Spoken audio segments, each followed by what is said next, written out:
Subscribe and click the bell icon for watching more video. With recent snooping scandals coming to light, how would you address the privacy and surveillance in the context of AI development? Well, I mean, that's a battle I've given up on. I mean, I as I said earlier, I assume my phone is tapped. I can probably say hello to Mr. Modi right now if you want. Hello. So that's a battle I've given up. They're probably listening into this and saying, okay, what is he saying out there? But on a more serious note, I think these are actually very important things, and I think you need to establish rules with regards to privacy of citizens, privacy of data, and protection of data of our people, as a nation and as individuals. Thank you. AI has the potential to disrupt employment patterns. How do you ensure that AI doesn't leave behind those who might lose their jobs due to automation? Frankly, I'm not one of those people who believes that AI is going to massively decrease jobs. I don't buy that argument. Okay. Right? I think that some jobs will be lost and many more jobs will be created. Right? And I think we've seen this before. I was reading actually some accounts of when the steam engine, which you mentioned, was invented. People were saying it's going to destroy all jobs. The petrol engine was seen as something that would destroy all jobs. Computers were seen as something that will destroy all jobs. So we've seen this before. And none of these technologies have actually destroyed jobs. I think they have reallocated jobs. They've redistributed them. But I don't think we need to be worried about massive job losses. I might be wrong, but that's how I think about it. What do you think, Saeed, on this aspect as a Silicon Valley mover and shaker, funding AI startups every day, every other day?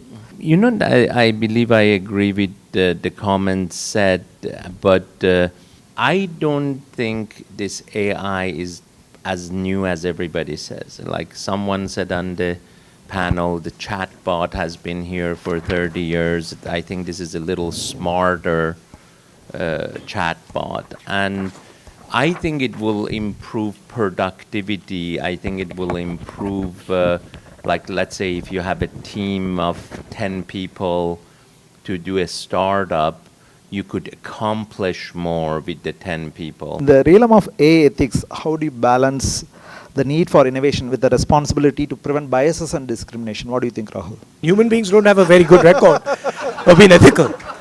I mean, World War II, World War I, these are not, human beings are not that ethical. But I think these are things that, as Sam said earlier, that we need to sit down, not just as individuals or nation states, but as the planet as a whole and discuss these things and try and understand the possible repercussions. I mean, these type of technologies have existed before. There is a precedent. It's not, AI is not, the first time a technology is dangerous. Nuclear weapons, for example, are an example that were very dangerous and were sort of managed reasonably effectively. So I'm sure that these questions can be tackled. I think we should be optimistic about things like AI, and also what you mentioned, we should be realistic. I mean, I'm also not entirely convinced that it's going to transform the world completely and everything is going to go upside down. So I think there's a little bit of balance that is required when you look at these things. Education plays a vital role in the AI literacy. So how do you think we can integrate AI education as part of the Indian curriculum? Maybe if you become the Prime Minister of India in 2024, what skills you think India should prioritize for future generations? I mean, for me, I'm sitting here today, and a lot of my time is spent back home in the rural environment. So it's a cultural sort of huge transition, seeing, having this type of discussion and then seeing the reality of the Indian education system and our school system and stuff like that. I think on the higher education side, on the engineering side and the technical side, our education system is reasonable. It's good. And it's competitive with any other, top economy of the world.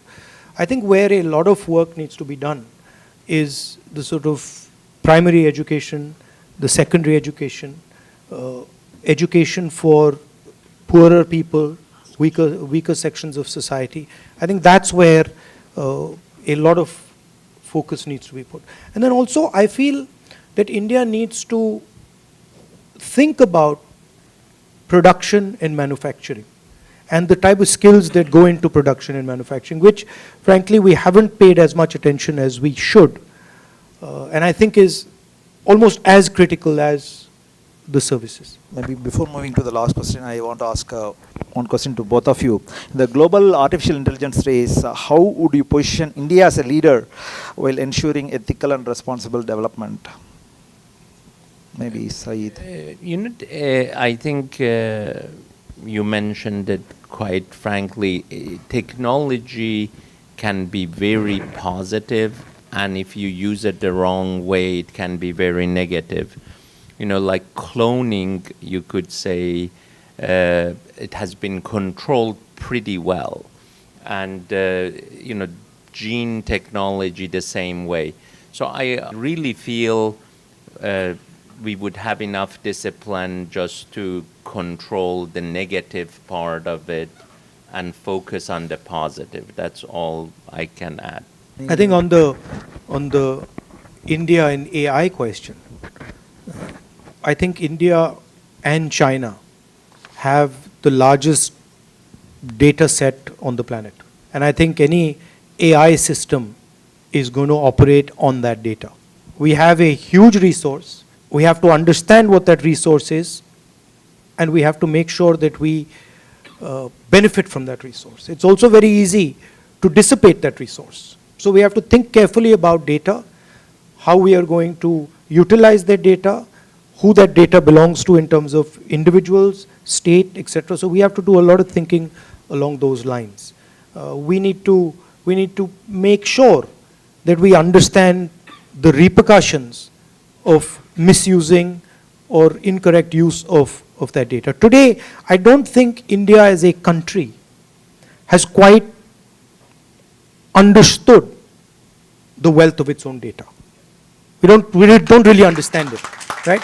And I worry that we will take decisions with regards to our data that will then become problems later, right? We want to make sure that India understands that this is actually the nation's wealth, the people's wealth, and it needs to be treated with care and with vision. At the same time, you can have, I'll use the Saudi Arabia example again. You can have oil, all the oil in the world, but if you don't have the internal combustion engine, it's meaningless, right? So it's not good enough just to have the data. You also need to be able to process the data. You also need to be in the game when it comes to AI and things like that allow you to monetize, allow you to use the data. So we need to have a strategy on both those things. Data is the new oil. So I think, so the last but not least, the very important one, the saying hello to Modi part. So the Pegasus snooping saga. Hi Modi. The Pegasus snooping saga. You're laughing, but it's true. Huh? I mean, I'm not joking. So you had Pegasus on your phone. Pegasus snooping saga allegedly involving the BJP government. What are your thoughts about it? Certainly when such invasive surveillance tactics undermine the democratic fabric of any nation. So what measures should be taken to protect the privacy of Indian citizens, or any country should take? I think, once a new dispensation comes to power in India, this is something that we will have to actually regulate very carefully. Because right now it's completely open season. Anybody can do, they can do whatever they want with people's data, with tapping phones and stuff. And I think we'll need to study this and create some clear rules whereby the rights of people's information, rights of people's privacy is maintained and protected. Thank you, Rahul.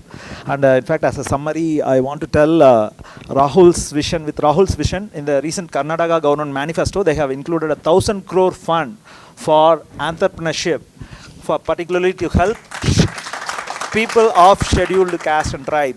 So which is a great thing. So I think yesterday even talking to Rahul, he mentioned about how we can promote innovation, entrepreneurship, not at the communities of not having so great privileges.